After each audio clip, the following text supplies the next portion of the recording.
It is the year 2019, and Arsenal Football Club are in need of a trailblazing winger, someone to score goals, create chances, and create havoc in the wide areas. The wonder kid Bukayo Saka is still too young to play in the first team and is currently at the academy. The previous wingers, Theo Walcott, Oxlade-Chamberlain, Mkhitaryan to name a few, have not lived up to their potential, and Arsenal need a world-class winger. Arsenal striker Pierre-Emerick Aubameyang is on fire, but he needs some help for goals and to take Arsenal to the next level. Arsenal manager Unai Emery wants Wilfried Zaha from Crystal Palace to be their new winger. Zaha seems like the perfect signing. He's already in the Premier League, he's already scored against big teams like United, Chelsea, Liverpool. He has the experience to fit right into the team, doesn't need to adapt to the league, so it makes sense. Zaha is strong, he's fast, he has high work rate, takes on defenders, has an eye for goal, basically everything Arsenal wants.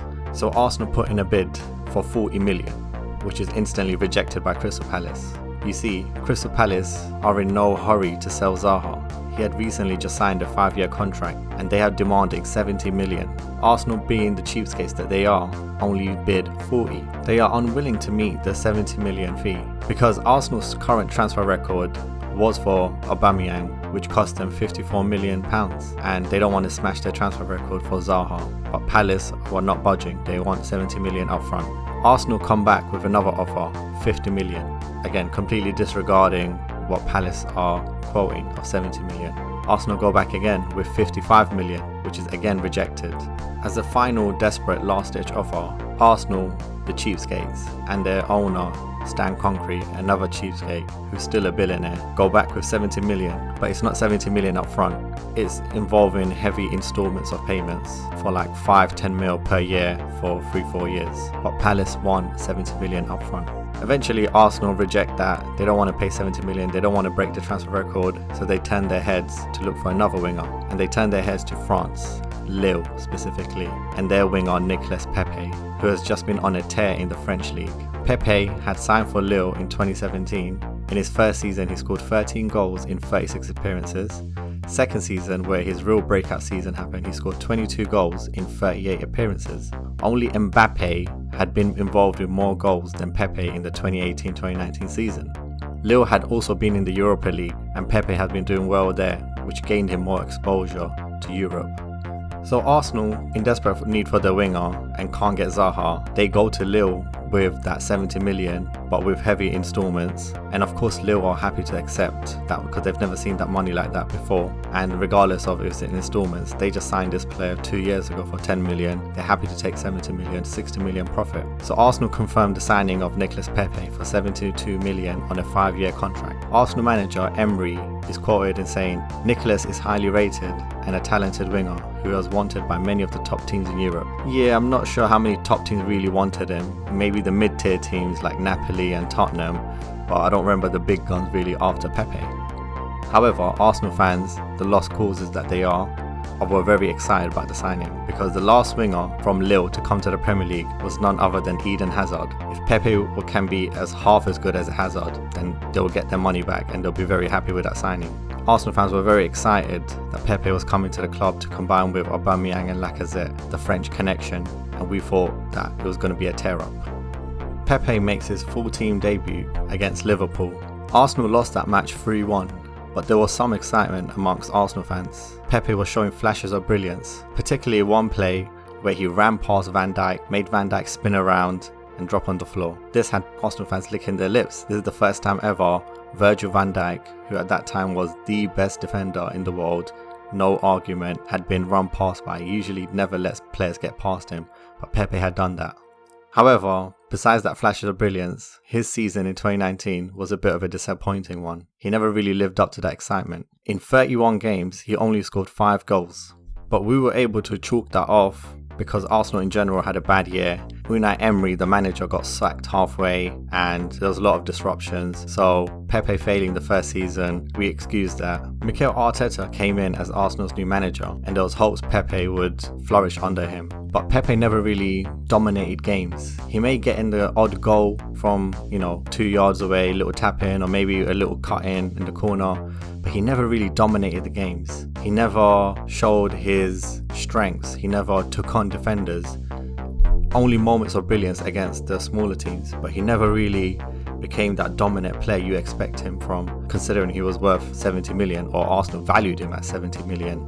Just from early, he never looked like that powerhouse that Zaha would have been for Arsenal. He seemed to have suffered from what many foreigners coming to the Premier League suffer from, which is getting adjusted to the physicalness and pace of all the players in the Premier League. The French League might have been easy. Besides 1, 2 or 3 good teams, the rest are pretty easy to tear up, run past by, score goals on. But Premier League's different. Clubs 1 to 20 are all hard-hitting teams with physical players, and Pepe found that out the hard way. Teams like Burnley, West Ham, Southampton, all their defenders were no pushovers and weren't allowing Pepe any space on the ball. Worst of all, when the defenders were taking on Pepe, he didn't seem to give it back to them with a little attitude and feistiness.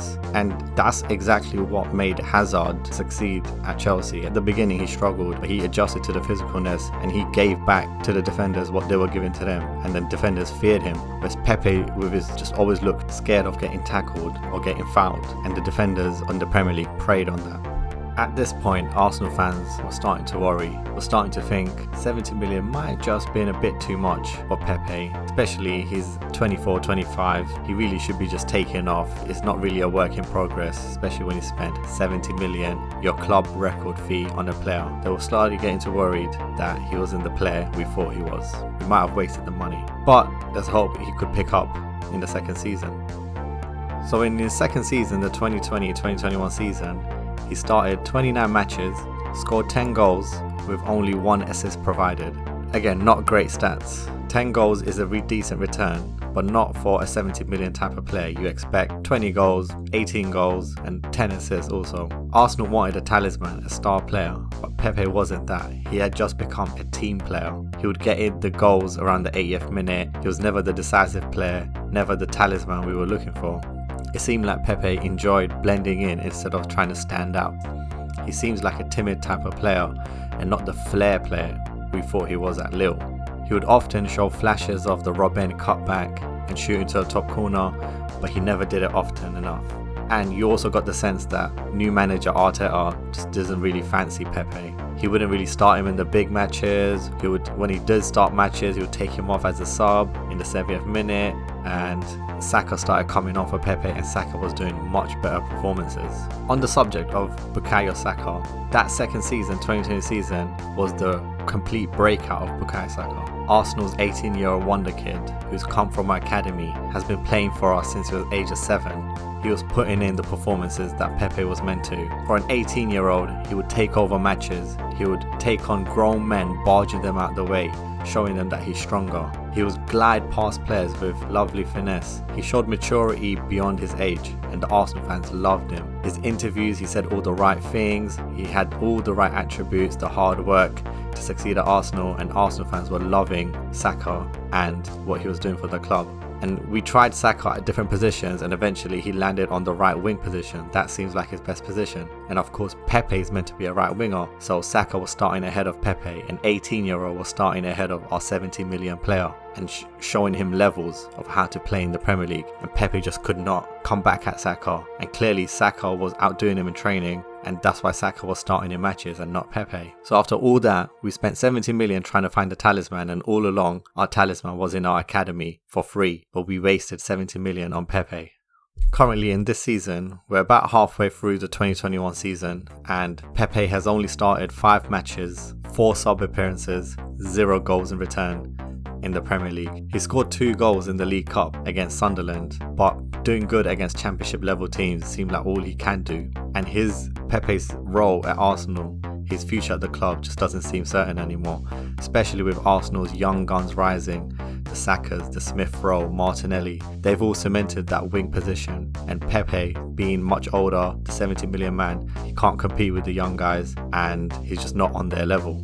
Overall, Pepe's career at Arsenal, he's played in 69 league matches and 15 goals returned, which is terrible for a £70 million signing, and everyone and their grandmothers can see that this was a flop. Pepe hasn't worked out. I'm not sure if I would even pay 30 million for it, maybe 20-25 million and it'll be decent returns, but 70 million club record fee, ludicrous to pay that much. And Arsenal are looking to cut their losses as soon as possible. They've got the talisman wingers they've been looking for in Saka, Martinelli, Smith Rowe.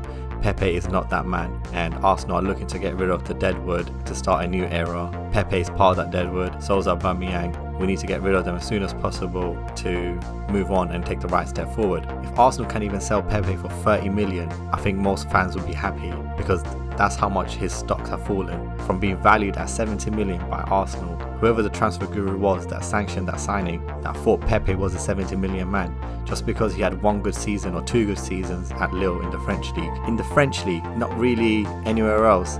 And they thought, yeah, we're going to spend 70 million, break our track record fee because he's the man. And it hasn't worked out, and we've wasted that money on Pepe. Arsenal are not like Man City, Chelsea, United, where they can spend 70 million and then if it doesn't work out, then would they just move on or drop him to the bench or let him go? When Arsenal spend 70 million, it has to be carefully done and it has to be completely sure that it's going to work out, because we don't spend money like that and we can't afford to make those kind of mistakes, and we have. Next time we spend 70 million on a try break our club record fee, it has to be on an absolute bona fide, surefire superstar. So I just want to end the video. Pepe is a decent player. He should go to a mid-tier team. I think he'll do well. But in terms of how much we paid for him, he's the worst signing in Arsenal Football Club's history. Nicolas Pepe. Thank you very much.